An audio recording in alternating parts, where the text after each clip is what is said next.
8월 17일 보은주와 함께 매일 성경 묵상을 시작하도록 하겠습니다. 오늘 함께 나눌 말씀은 예레미야 21장 1절에서 14절까지의 말씀입니다. 제가 읽겠습니다.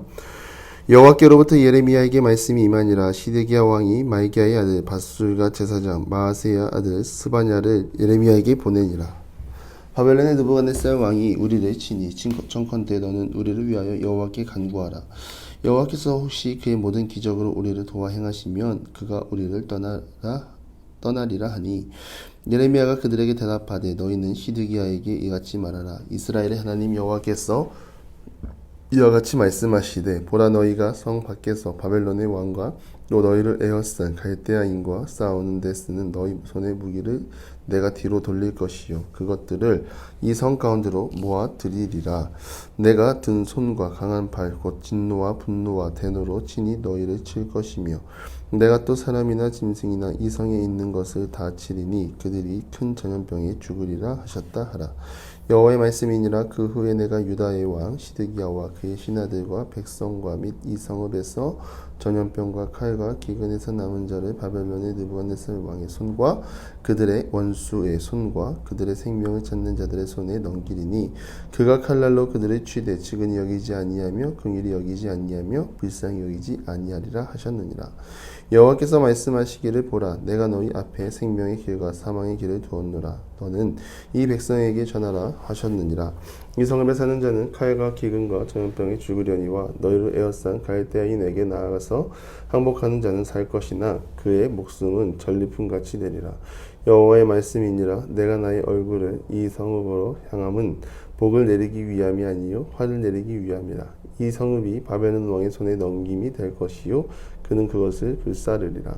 유다 왕의 집에 대한 여호와의 말을 들으라. 여호와께서 이와 같이 말씀하시니라. 다윗의 집이여 너는 아침마다 저렇게 판결하여 다윗이 당한 자를 압박자의 손에서 건지라. 그리하지 아니하면 너희의 악행 때문에 내 분노가 불같이 일어나서 사르니 능히 끌 자가 없으리라.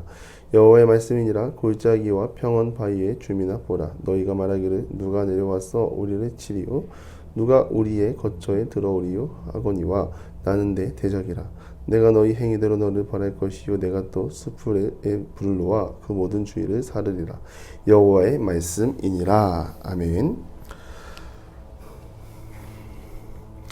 하나님의 말씀은 그 어떤 상황에 이를지라도 타협할 수 없습니다. 하나님의 말씀은 인간의 연륜이나 경륜으로 1.1획도 바꿀 수 없습니다. 이 토기장이의 비유에서 나눴듯이 인간은 그만큼 연약한 존재고 깨지기 쉬운 존재입니다. 그런 인간에게 흠이 많이 있습니다. 때론 교만으로, 때론 위선으로, 때론 하나님의 자리를 차지하려는 흠이 늘 보입니다. 이 세상이 악하다고 말할 때 악한 이유는 다들 자기가 왕이 되려고 합니다. 자기가 가지고 있는 것을 통하여 부를 가시하고 힘을 가시하고 권력을 가시하려고 합니다. 잠깐 살다가는 인생 멋있고 화려할 수 있지만 죽음 이후에 아무것도 소용없다는 것을 아는 순간 모든 것이 허무해집니다. 인간의 대단한 착각은 허무함에 나는 절대 이르지 않을 것이라 착각하는 것입니다.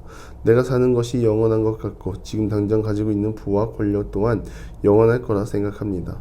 남유다의 마지막 왕 시드기야 왕이 나옵니다. 시드기야는 특히 하나님 보낸 선지자 예레미야를 핍박하고 박해하기로 유명했던 왕이었습니다. 유다 왕국이 패망하던 때에 유다를 통치했고 여호와의 진리를 전하면서 바벨론에 항복할 것을 명하는 예레미야 선지자를 끊임없이 핍박했습니다. 이에 시드기야는 자신을 따르던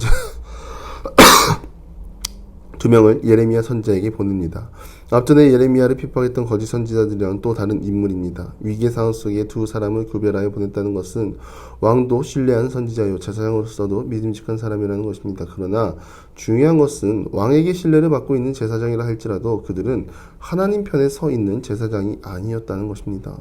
예레미야 시대에 바른 말 하는 사람은 예레미야뿐이었습니다. 즉 시드기야 왕 옆에 있다고 대단한 것이 아니라 하나님 편에 서 있는 것이 대단하다는 것을 깨달아야 하는데 결국 이들도 권력 앞에 바른 말 하지 않고 눈에 보이는 권력을 택한 것입니다. 결국 이들은 예레미야 앞으로 갑니다. 가서 무슨 말 합니까? 혹시 그들의 모든 기적으로 우리를 도와 행하시면 그가 우리를 떠나리라 하니 혹시라니요. 지금까지 이스라엘 백성들이 있게 한 하나님께 혹시라는 말을 사용하여 우리를 위해 기적을 행할 수 있는가 그것을 물어보고 있는 상황입니다. 마음이 틀렸습니다. 하나님, 제가 죽을 죄를 지었습니다. 하나님, 잘못했습니다. 염치불구하고 하나님께 엎드려 회개했다면 어떨까요?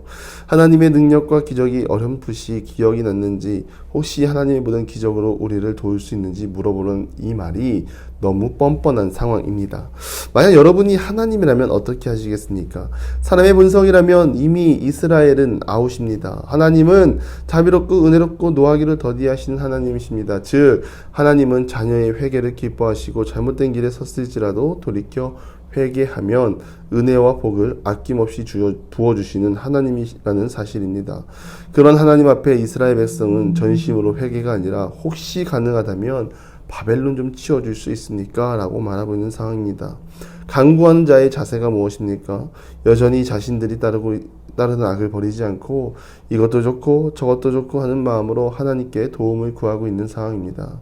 하나님 은혜로운 분이시지만 사람의 뻔뻔함에는 은혜가 임할 수 없습니다. 뻔뻔함에도 정도가 있어야지요. 실컷 죄를 지었지만 납작 엎드려 하나님께 나아가는 뻔뻔함은 인정될지 몰라도 자신의 잘못 하나도 인정 안 하고 살려달라고 말하는 뻔뻔함에는 하나님이 응답하시지 않습니다. 그래서 하나님은 이들의 요청에 칼같이 대답하십니다.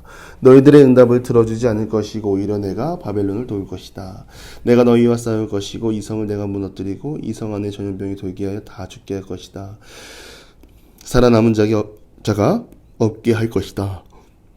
칼날로 그들을 치되 측은히 여기지 아니하며 긍휼히 여기지 아니하며 불쌍히 여기지 아니하겠노라. 하나님의 진노가 이스라엘에게 임한 것입니다. 우리가 착각하지 말아야 할 것은 하나님은 진노의 하나님이시며 진노의 하나님이 아니시며 진노하시기를 위해 우리를 자녀 삼아 주신 것이 아니요 심판을 위해 존재하시는 분이 아니라는 사실입니다. 그런데 이러한 진노와 심판을 보고 믿지 않는 사람들은 하나님을 오해합니다. 하나님은 두려움의 하나님이다. 어찌 인간을 창조하셨다고 하는 하나님이 자신의 백성을 심판에 이르게 하는가라고 말하며 본질을 훼손시키는 사람들이 있습니다. 그러나 여러분 확실히 알아야 할 것은 하나님은 우리가 막 살아도 우리 개인의 복을 위해 존재하시는 하나님이 아니십니다. 하나님을 그런 하나님으로 알았다면 우리는 하나님을 오해한 것이고 하나님의 하나님 되심을 계속해서 깎아내리는 행위라는 것을 기억하셔야 합니다. 하나님 안에서 영원히 사는 길은 하나님 안에 말씀 안에 거하는 것입니다. 하나님 안에 있다면 살 수 있습니다. 8절은 내가 너희 앞에 생명의 길과 사망의 길을 두었다고 말합니다. 항복하라는 것입니다. 끝까지 싸워보겠다고 바벨론에게 대들지 말고 항복하라는 것입니다. 어차피 성 안에 있으면 칼에 죽고 전염병에 죽을 거 포로가 되지만 그럼에도 가서 너희들의 목숨을 유지하고 하나님의 뜻 안에서 바벨론 앞에 두손두발 들으라는 것입니다. 하나님은 이미 이스라엘을 심판하기로 작정하셨고 그 작정을 행하실 것입니다. 그러나 그 가운데에서도 하나님의 말씀대로 바벨론에 항복하는 자는 목숨은 부지할 수 있을 것이라 말하십니다. 무엇을 택해야 합니까? 바벨론 군대에 항복하는 것은 수치라 생각할 수 있습니다. 그러나 이 일은 하나님이 명하셨고 하나님을 따라 행하면 됩니다. 믿음이라는 것은 그렇습니다. 언제나 항상 좋은 것만 나에게 주어질 수 없습니다. 결국 내가 하나님과 반대되는 길에 서 있다면 내가 바라고 원하는 결과물이 아닐 수도 있다는 것입니다. 그때 우리는 그럼에도 나는 끝까지 간다가 아니라 엎드리는 기도의 용사들이 되기를 바랍니다.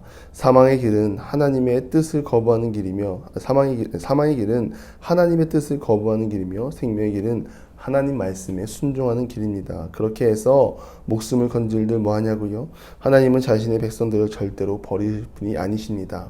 버림받지 않기 위해 하나님을 따르고 늘 하나님 말씀 가운데 살아가는 그런 믿음의 자녀들 다 되는 우리 모두가 되기를 주님의 이름으로 간절히 축원합니다. 기도하겠습니다. 뻔뻔한 주의 자녀가 아니라 엎드려 주님의 구원을 바라보며 나아가는 그런 믿음의 사람들 되게 하여 주시옵소서.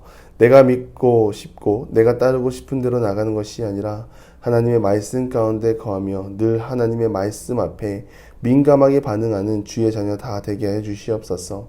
예수님의 이름으로 기도드리며 이제는 우리 구주 예수 그리스도의 은혜와 하나님의 극진하신 사랑하심과 성령의 감화 감동 교통하심이 뻔뻔함이 아니라 겸손한 마음으로 주님을 따르기 소망하는 사랑하는 보문종학교 모든 기도의 용사 위에 이제로부터 영원토록 함께 하시기를 간절히 축원하옵나이다. 아멘.